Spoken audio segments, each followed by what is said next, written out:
দর্শক মনে আছে এই খবরটা? এটা হচ্ছে 4 তারিখ, যেদিন রাজ্যের মুখ্যমন্ত্রী সুপ্রিম কোর্টে হাজির ছিলেন।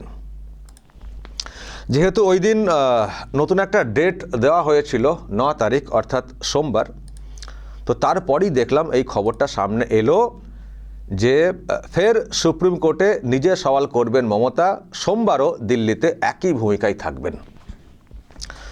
তো আজকে তো হচ্ছে রবিবার, আগামীকাল সোমবার, কিন্তু প্রশ্ন, সত্যি কি উনি যাচ্ছেন?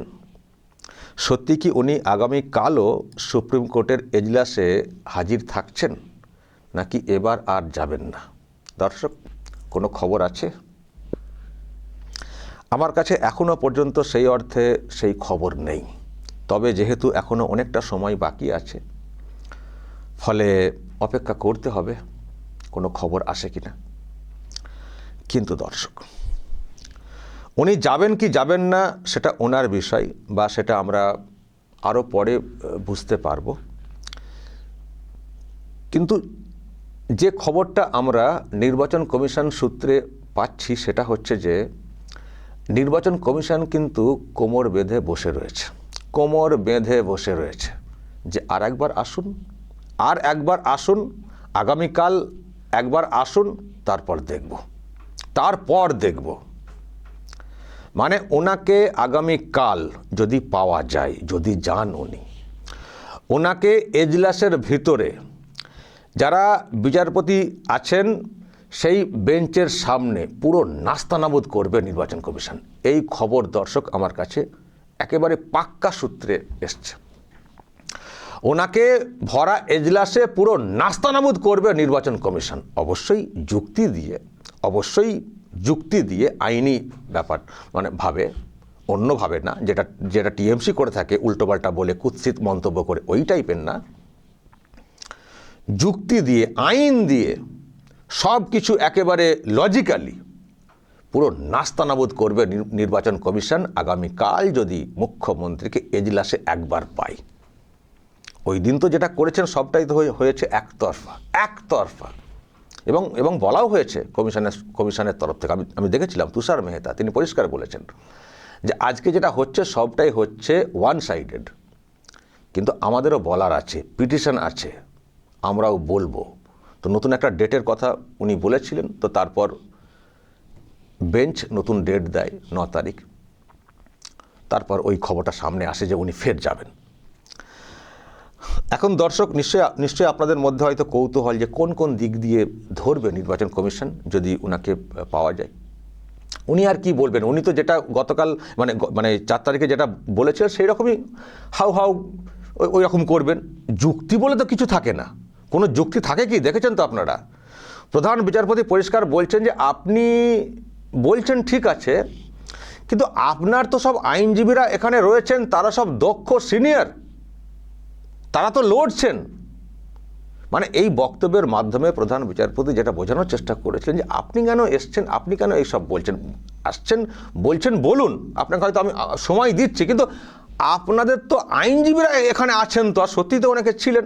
কপিল সিব্বল ছিলেন, অভিষেক মনু সিংভি জয়েন করেছিলেন দেখলাম।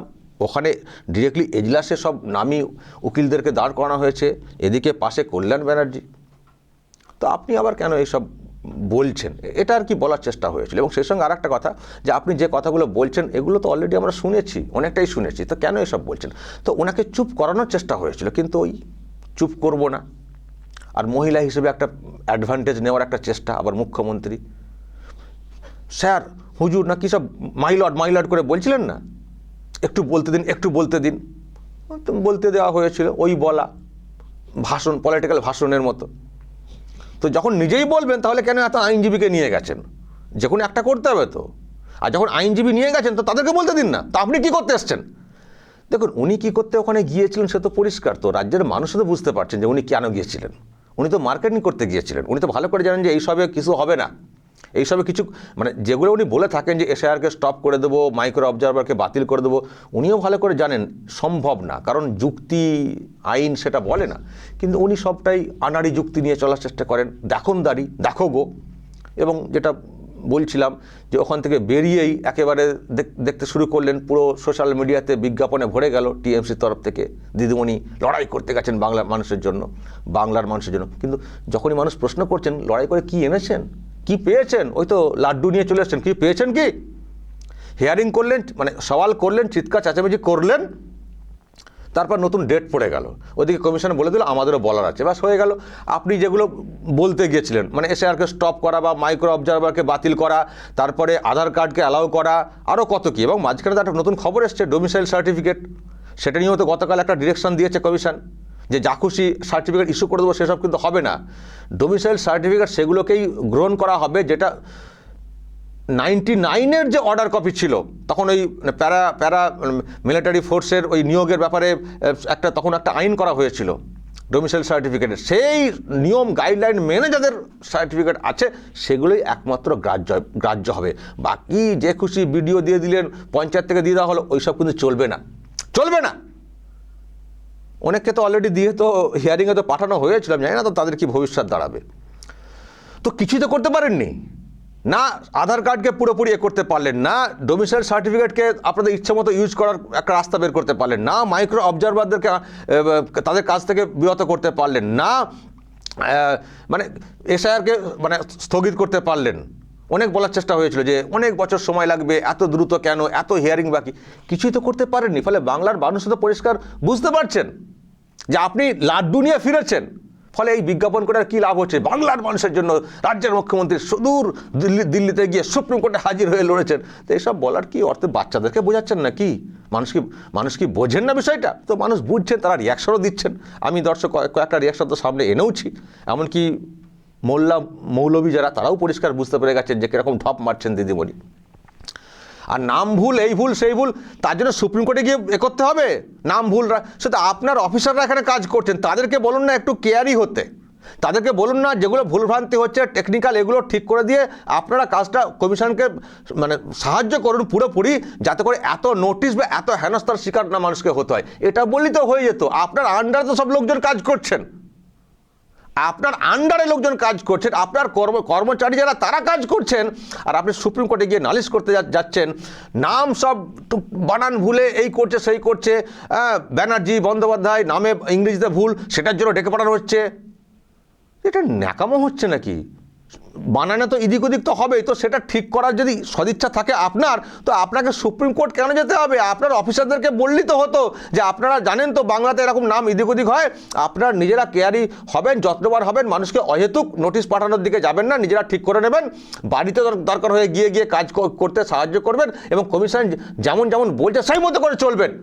আমার বাংলার মানুষকে হেনস্থা আমি দেখতে চাই না, এটা বললেই তো আপনার অন্য মানসিকতা প্রকাশ পেত, এসআইআরটাও ঠিকমতো করে হতো, আর আপনার এই ঢপবাজিটাও ধরা পড়তো না, বা আপনি এরকম ঢপবাজ বলে চিহ্নিত হয়ে যেতেন না, চলে গেছেন সুপ্রিম কোর্টে। অথচ অফিসারদেরকে বললেই কাজটা এখানে হয়ে যায়। আসলে কি উনি অফিসারদের একটা অংশকে দিয়ে নিজেই গোলাচ্ছেন, যেটা অনেকে বলছেন, নিজেই গোলাচ্ছেন। মানুষকে অহেতুক নোটিশ পাঠানো হচ্ছে, অহেতুক হয়রান করা হচ্ছে, একাধিক ডকুমেন্ট আনো বলে নানানভাবে তাদেরকে হেনস্থা করা হচ্ছে, আবার নিজেই সুপ্রিম কোর্টে গিয়ে বলছেন মানুষকে হেনস্থা করা হচ্ছে। অথচ কমিশন পরিষ্কার করছে যে কমিশন কাদেরকে নিয়ে কাজ করে, কমিশন কাদেরকে নিয়ে কাজ করে। জাতীয় নির্বাচন কমিশনের কি সবাই নিজস্ব স্টাফ যারা এখানে কাজ করছেন? এটা কি সম্ভব? জাতীয় নির্বাচন কমিশনের স্টাফ একেবারে ডিরেক্টলি কারা? যিনি কমিশনার, চিফ ইলেকশন কমিশনার আছেন তিনি, বা তারা আরও যারা আছেন দিল্লিতে, আর সিও দপ্তরে হয়তো থাকতে পারেন কয়েকজন। বাকি তো সব রাজ্য সরকারের কর্মচারী, ডিএম, এসডিও, বিডিও, সব তো রাজ্য সরকারের কর্মচারী। তাদেরকে নিয়ে তো কাজটা করতে হয় কমিশনকে। এখন যদি রাজ্য সরকার সদিচ্ছা না দেখায়, রাজ্য সরকারের উপরে যারা বসে রয়েছেন, মুখ্যমন্ত্রী এবং তার অধীনে মুখ্য সচিব, তিনি যদি সদিচ্ছা না দেখান, তিনি যদি কোঅপারেট না করেন, তো কমিশনের পক্ষে সম্ভব ঠিকঠাকভাবে মানুষকে সব রকম মানে স্বস্তির মধ্যে রেখে এসআইআরটা করার? কমিশন কি কখনো চায় মানুষকে হেনস্থা করতে? কমিশনের একটাই বক্তব্য যে অবৈধ নাম থাকবে না, ফেক ভোটার থাকবে না, স্বচ্ছ তালিকা আমরা চাই। তো সেটা তো রাজ্য সরকারেরও তো অবস্থান হওয়া উচিত। কমিশন তো অন্যায় কিছু দাবি করছে না, এটা তো গোটা রাজ্যের মানুষের দাবি, একমাত্র চোর ছাচোর দুর্নীতিবাজ বা এই ধরনের ঢপবাজদের বাদ দিলে। তো সেখানে আপনি কোঅপারেট করবেন না? তো কোঅপারেট করছেন না, কমিশনকে এই রকম প্রতিকূল আবহাওয়ার মধ্যে কাজ করতে হচ্ছে, আবার চলে গেছেন নালিশ করতে। তো কমিশন, আমি আবারও বলছি, কোমরটা বেঁধে বসে রয়েছে। কমিশন কি করেছে শুনবেন। তারা তো আরও অনেক কিছু অস্ত্র রেডি করেছে জানতে পারছি, কিন্তু আরেকটা অস্ত্র যেটা আমরা পরিষ্কার বুঝতে পারছি দেখে, কমিশন যখন এই হিয়ারিংটা হলো তারপরই একটা ডিরেকশন আমি দেখলাম পাঠানো হলো মুখ্য সচিবের কাছে রাজ্যের। এই হচ্ছে কপিটা, দর্শক দেখুন। ইচ্ছে করি হয়তো ওই রকম একটা 4 তারিখে, দেখুন 4 তারিখই যেদিন হিয়ারিংটা হয়েছে সেই দিনই এটা করা হয়েছে, যিনি মুখ্য সচিব আছেন রাজ্যের। এই যে এখনও পর্যন্ত যেসব বিষয়ে ব্যবস্থা নেওয়ার কথা বলা হয়েছিল সেগুলো তো এখনও হয়নি। যেমন ওই সেই 2 ইআরও ওই কেসটা, যেটা যারা ওই লগ ইন পাসওয়ার্ড দিয়ে দিয়েছিলেন, বাইরে অনিয়ম করেছিলেন, তাদের বিরুদ্ধে এফআইআর করার, সেটা তো এখনও ব্যবস্থা হয়নি। তারপরে বসিরহাটের যে কেসটা, নিজের ইচ্ছা মতো নিয়োগ করে ফেলেছিলেন অ্যাডিশনাল এইআরও, নিয়মের বাইরে গিয়ে তার বিরুদ্ধে ব্যবস্থা নেওয়ার কথা বলা হয়েছিল, তারও ব্যবস্থা নেওয়া হয়নি। এই রকম তারপর আরও যেসব ব্যবস্থা নিতে বলা হয়েছিল, ক্যান্সেলেশন, ওই যে মানে ইলেকট্রাল রোল অবজারভারদের যে বিষয়টা, সেটা নিয়েও ব্যবস্থার কথা বলা হয়েছিল। তারপরে অ্যাপয়েন্টমেন্ট যেটা ওই এসডিও, তারপরে বিভিন্ন যে রিটার্নিং অফিসার, এইসব নিয়েও যে নিয়ম ভঙ্গ করে যা সব ব্যবস্থা হয়েছিল সেই সব বিষয়ে ব্যবস্থা নিতে বলা হয়েছিল। তো এইসবের ব্যাপারে কি হয়েছে না হয়েছে সেই সবের ডিটেলস জানতে চেয়ে তলব করে, দর্শক দেখুন এই যে পয়েন্টটা, এটা বলা হয়েছিল আমাদেরকে জানাতে হবে 9 তারিখ 3টের মধ্যে, 9 তারিখ মানডে 3টের মধ্যে আমাদেরকে জানাতে হবে যে যেসব কথাগুলো আমরা বলেছিলাম সেই সব বিষয়ে কি ব্যবস্থা হয়েছে, সমস্ত রিপোর্ট আপনি আমাদেরকে জানাবেন 9 তারিখ 3টের মধ্যে। এই চিঠিটা করা হয়েছে 4 তারিখ, যেদিন ওই হিয়ারিংয়ের ডেটটা মানে যেদিন হিয়ারিংটা হয়েছিল সেই দিনই হিয়ারিংটা মানে শেষ হয়েছে। তারপরে এই কপিটা আমার কাছে এসেছিলো 4 তারিখে। রাজ্য সরকারকে চিঠি করে কমিশন বলেছিল জানাও, ডেডলাইন হচ্ছে 9 তারিখ দুপুর 3টে। এবার দর্শক অঙ্কটা কষুন 9 তারিখ মানে আগামীকাল, যেদিন হিয়ারিং, 3টে। বুঝতে পারছেন? এই দেখবেন এটাকে কীভাবে নির্বাচন কমিশন ধরছে, ওখানে ধরছে। আইদার ওনার সব ব্যবস্থা নিয়ে দেখাতে হবে, হ্যাঁ আমি সব ব্যবস্থা নিয়েছি, কিন্তু উনি তো কোনো ব্যবস্থা নেননি। উনি তো যখনই হয়েছে প্রথম দিকে তো কত গায়ের জোর, না আমার অফিসারের বিরুদ্ধে ব্যবস্থা, কমিশনের কি এখতিয়ার আছে, এখন কি ভোট ঘোষণা হয়েছে, ব্যবস্থা নেব না, এরকম বলছিলেন। তারপর দেখলাম সাসপেনশন ব্যাপারটা করলেন, তাও নাম কাও আসতে সেটা আবার তুলে নিয়েছেন, কিন্তু এফআইআর পর্যন্ত করেননি। যখন এফআইআর কথা বারবার বলছে কমিশন, তখন আবার অ্যাডভোকেট জেনারেল রাজ্য সরকারের, তাকে দিয়ে একটা বলা হলো, মানে তাকে তার পরামর্শ নিয়ে একটা বলা হলো যে অন্যায়ের কথা বলা হচ্ছে, এটা তো লঘু দোষে কেন গুরুদণ্ড, এসব তো হতে পারে না, এটা এফআইআর করার মতো না, বিবেচনা করে দেখবেন বলে আবার পাল্টা।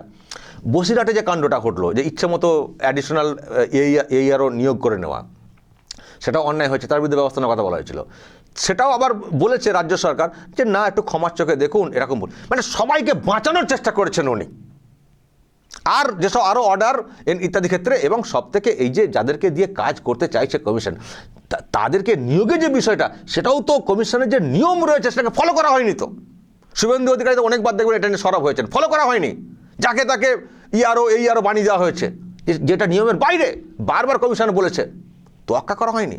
তাহলে নিজেরা লাগাতার নিয়ম বিরুদ্ধে কাজ করছেন, যেখানে পুরো নিয়মে কাজ করে এটাকে মানে কোঅপারেট করার কথা তারা করেননি, আবার সুপ্রিম কোর্টের বেঞ্চের সামনে গিয়ে হম্বিতম্বি করছেন। সেই জন্য তো কমিশন কোমর বেঁধে নামছে যে ঠিক আছে আসছেন তো আসুন, আমরাও ওই কমপ্লেন্স যে রিপোর্ট সেটাও আমরা চাইছি, দেখি তোমরা কী ব্যবস্থা নিয়েছো, তাহলে আইদার ব্যবস্থা নিয়ে দেখাও, ব্যবস্থা নিলে সেটাও বলতে পারবো দেখুন কীরকমভাবে ওখানে কাজ করানো হচ্ছিল, ব্যবস্থা হচ্ছিল না, কমিশন বারবার চাপ দিয়েছে, অবশেষে ব্যবস্থা নিয়েছে, কিন্তু ব্যবস্থা নিলেও এটা তো প্রমাণিত হলো যে কতটা অন্যায় ওখানে হয়েছে এবং কতদিন এটাকে অবজ্ঞা করা হয়েছে। দেখুন হুজুর, এটা বলা যাবে। আর যদি ব্যবস্থা না নেন তাহলে তো আরও পরিষ্কার বলা যাবে। আবার এদিকে ব্যবস্থা নিলে আবার উনি আবার হয়তো অন্য চাপেও পড়তে পারেন ব্যবস্থা নিলে, কারণ বুঝতে তো পারছেন যাদেরকে দিয়ে কাজগুলো করানো হচ্ছে তারাও কি ভাবছেন কি তারা ওনার কথা শুনে কাজটা করেছেন। এখন যদি ওনাদের বিরুদ্ধে সত্যি উনি ব্যবস্থা নিয়ে নেন, যেটা উনি বলে আসছিলেন যে কেউ কিছু করতে পারবে না, আমি তো আছি, কেউ কিছু করতে পারবেন না, তো যখন দেখা গেল যে না সত্যিই করতে পারলেন কেউ কিছু, মানে ওনাদের বিরুদ্ধে এফআইআর হলো, তখন থোড়ি আর ওনার কথা তারা মানবেন, বা যে কারণে বা যার বিনিময়ে বা যেভাবে প্রভাবিত হয়ে তারা এই কাজটা করেছেন, হয়তো সেটাও বলতে শুরু করে দেবেন। ফলে সব দিক দিয়ে বাঁশ, সব দিক দিয়ে বাঁশ। ব্যবস্থা নিলেও বাঁশ, না নিলেও বাঁশ। ব্যবস্থা নিলে এখানে অফিসাররা খেপে যাবেন, ক্ষুব্ধ হয়ে যাবেন, ফলে ভোটটা যেভাবে ওনারা করাতে চাইছে সেটা করতে পারবেন না। আর ব্যবস্থা না নিলে সুপ্রিম কোর্টে একেবারে, আমার মনে হয় দর্শক, আমি জানি না, আমি অপেক্ষা করছি, আমার মনে হয় কোথাও না উনি যাবেন না আগামীকাল। উনিও বুঝতে পারছেন কীভাবে ধরা খেয়ে যাব। তাছাড়া উনি সেদিনে অনেক কথা বলছিলেন বলে তখন ইলেকশন কমিশনের তরফ থেকে একটা কথা বলা হয়েছিল যে আমরা তো মাইক্রো অবজারভার কেন নিয়োগ করেছি, নিয়োগ করতে বাধ্য হয়েছি, ওখানে কোনো কোঅপারেট করা হয় না, কোনো কোঅপারেট করা হয় না। তো তখন ইনি বলছেন না, সব রকম তো আমাদের সাহায্য করা হয়। তখন বেঞ্চ বলেছিল আপনি তালিকা দেবেন তো, কাদেরকে সব নিয়োগের ব্যবস্থা তালিকা দেবেন তো। এই তালিকা দেওয়ার যে বিষয়টা, এবার তো তালিকা দিতে হবে। এবার সেই তালিকা যাদেরকে নিয়োগ করে কাজের কথা বলা হচ্ছে, সেই তালিকার যে নিয়োগ সেটা নিয়ম মাফিক হয়েছে কি না এবার সেটাও ধরা পড়ে যাবেন। এখানে তো সব গায়ের জোরে চলছিল, কমিশন বারবার চিঠি করছে, উত্তর নেই, উত্তর নেই, উত্তর নেই। তো নিজেই ধরা দিয়েছেন সুপ্রিম কোর্টের সামনে। এবার তালিকা দিতে বলা হয়েছে, এবার তালিকা দিতে হবে, না দিলে আবার আরও বাঁশ, চতুর্দিকে বাঁশ, বাঁশে বাঁশে একবারে বাঁশ ঝাড় হয়ে গেছে, বুঝতে পারছেন তো। তো এবার তালিকা দিতে হবে, তালিকা দিলেও সমস্যা, তালিকা দিলে ধরা পড়ে যাবেন কাকে কাকে সব বেনিয়মে নিয়োগ করা হয়েছে, আর না দিলে আপনি তার মানে তো লুকাচ্ছেন, আরও ধরা পড়ে যাবেন। ফলে সব দিক দিয়ে একেবারে মানে ছড়িয়ে জড়িয়ে একেবারে লাট। আমার সেজন্যই মনে হচ্ছে দর্শক, আমার মনে হয় আগামীকাল উনি যাবেন না।